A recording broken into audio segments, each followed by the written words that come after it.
questions. I got a couple of questions about Jon Jones versus Stipe. Now, this is predicated on an article that I just read, posted at bjpenn.com, where Jon Jones said, and I quote, we're going to push the fight back till September.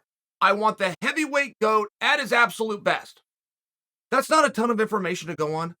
We're all speculating it's going to be Jones versus Stipe. I think it has to be Jones versus Stipe. I don't think there's anyone else that we could get them to fight absent of Ngannou, who happens to have a contract dispute, in interest in boxing. Oh, and by the way, an injury going on. Okay, so we all agree that it's reasonable to assume we're going to see Jones versus Stipe, but Jon said, I want to push it to September. I want the heavyweight GOAT, meaning Stipe, to be at his absolute best, which leads you to believe it's Stipe that isn't ready to go.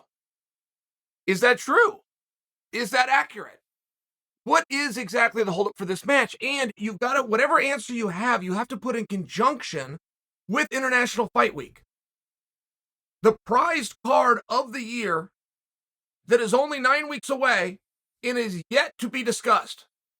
There is nobody assigned specifically to that card, let alone the main event. And don't forget, on International Fight Week, historically speaking, we get multiple. The entire main card, by example, generally multiple championship matches. It's a very special event. We thought maybe Conor would be back. I personally believe there was something to the Poirier versus Diaz. I don't believe that Chimaev is ready for that yet. Kamaru Usman and Leon is the match that's agreed to, but doesn't yet have a date. I guess we're always trying to get ahead and trying to figure out. It now does look like it's not going to be Jones versus Stipe. And that's a very compelling match. I mean, it really is. This Jon Jones experiment has not fallen deaf on me yet. I am still very into this. If this was any other athlete but Jon Jones, and you had any one of three clues, I would tell you he's going to lose. For example, he hasn't fought in 2 years. Whoever that person is, it's not going to be a good night. History would back me up on that. He's changing weight classes. He's going into a weight class that adds 60 pounds to anything he's ever done before. It's not going to be a great night. Whoever the name is. If you tell me that an athlete is going to participate who is now at a new gym in a completely different state than he resides, I'm going to tell you that outcome is not going to be wonderful. Jon has all of those things stacked up against him. The problem is he's Jon Jones. He's done a lot of things that nobody else can do. He's done a lot of things that nobody else has been able to do. And I got my ear to this stuff. I hear the way that he's training. I hear the way he looks in the practice room. He is getting glowing reviews. But at some point, a guy's got to go. We thought that was going to be early this year. Turns out it's not. We also thought it was going to be against Ngannou. Take that off the board completely. Insert Stipe. Where are we going to do this at? Okay, now we're pushing again all the way till September. Is that official? I don't know.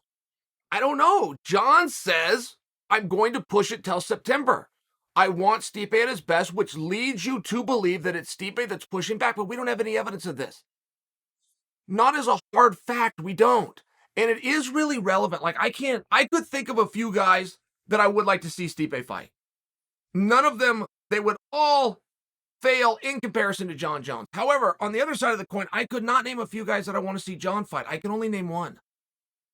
And if you push me to name two, oh, okay. But then I got to go back to Francis, which seems very unlikely. And it's a tough spot for Jon. Like, there is a way to be too good. Truly. I'll come back to the Roy Jones effect, but all through the 90s, everybody in boxing, from the participants, any weight class, to the announcers, to the coaches, to the trainers, anybody, fans, anybody involved in boxing, all agreed that Roy Jones Jr. was the fighter of the decade. But there was tons of fights that Roy did not sell out arenas. There was zero of those fights that ever set any records. And it was just because Roy was so doggone good. Jon is very much in that same element. Now we have other athletes that meet that same criteria and they do great. I'll insert a name for you, Michael Jordan. It didn't matter if the Bulls were going to play the Pistons or the Trailblazers. Did not make a difference. If MJ was showing up, that arena was going to be gone. And tickets were going to be outside being scalped. It was guaranteed slam dunk business. That wasn't because something was done with Jordan. Jordan did not have a different approach to it. He just showed up and he just played, and he was just really good, and people appreciated that greatness. And for some reason, they don't carry over to sport very often of combat. Mike Tyson had the same thing, but he had an element, and he had a mystery, and he had an anger, and he had an intensity. Like, he had other commodities that were people willing to buy into. Jon Jones, I got to see him with Stipe. I've got to. Giovasso's on the rise up. That doesn't work for me. Derek Lewis, hard night for anybody. Curtis Blades, tough night out for anybody. It doesn't work the same. Really got to be Stipe, but then after Stipe, where do we go? We're stuck right back in the same position. It's tough. It's not Jon's fault. If you think I'm giving Jon a hard time, I'm not. But who is he going to fight? Who is his opponent going to be? Moreover, who is he going to partner with? I personally believe in Aspinwall. I think that he is really a diamond in the rough. I think that he's going to go on to do really great things. Put him there with Jon Jones right away is a little bit of a tough sell. And we're throwing in the deep end a little bit quick. Not to mention, we got a lot of questions on Jon. When I talk about the Jon Jones experiment, I'm talking about taking 2 years off, changing the way you train, changing your physiology, getting up to 240 pounds and going into a new weight class. Jon's like 33 years old, 34. This has never been attempted, let alone succeeding. But Jon has done other things that nobody else has attempted or succeeded at, right? Like, we got to be very open to this idea. Not to mention, why would Stipe push it back? We've never been told that he's dealing with an injury. We have been told a period of time ago that Stipe knew it was going to be Jon Jones, was offered Jon Jones, is expecting Jon Jones, and accepted Jon Jones. I don't have evidence for you right now that Stipe did push it back. I have one sentence from Jon Jones that I'm digging into, that he says we're going to push it to September. I want Stipe at his best. And he didn't even say the word Stipe. He said the UFC heavyweight GOAT. All right. But this is how we have to do it. Like, there's such limited information, not to mention that's one of the perennial fights out there. If we were playing a game and I had a magic wand, you said, Chael, tell me the 3 biggest fights. You can match anybody up in any division. How are you going to do it? That for sure is going to be one of my 3. Stipe is also looking to change his physiology, and I'm told he has succeeded. That he went from in the 230s pound-wise to in the 250s pounds-wise.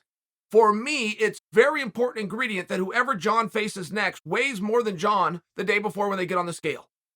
Like, that's what this whole experiment is based on. Can Jon take these world-class championship skills and apply them to somebody who outweighs him and in theory is stronger than him? The whole thing is predicated on that, which could blow up on us if his opponent, who we believe to be Stipe, happens to weigh in at less. We still want to see the match. I'm splitting hairs over here. But if we're to tell the story the way it's been laid out and has been unfolding for 2 years, that's a very important ingredient. So, okay, as of today, according to BJPenn.com, according to Jon Jones, Stipe, September. Is that accurate? Does that mean something's agreed on and it happens to be agreed to September, or have we just kicked the can to at least September? I don't think we need to keep having the secret. I don't think we have to refer to Stipe as the UFC heavyweight GOAT. Why can't we call him Stipe? What else is going to work in that division? And once we get this match, we're all going to be very happy when we do. That is a massive fight, but where do we go from here? It's a tough spot. It's not our problem. It's the division's problem. But it could become a Jon Jones or a Stipe problem. They need to go out there. They need to look at their own division. They need to start building guys up. They need to start elevating guys. It's a very hard thing to do when you're competitive. You want to go over in this island. You want to make sure there's distance and everybody gets left over here, but you've got to be strategic. It can't be checkers of what's next. It's got to be chess of 2 and 3 moves from now. The heavyweight division does have some good parity. I think it's even got the talent. I don't think that talent has been given its opportunity to shine.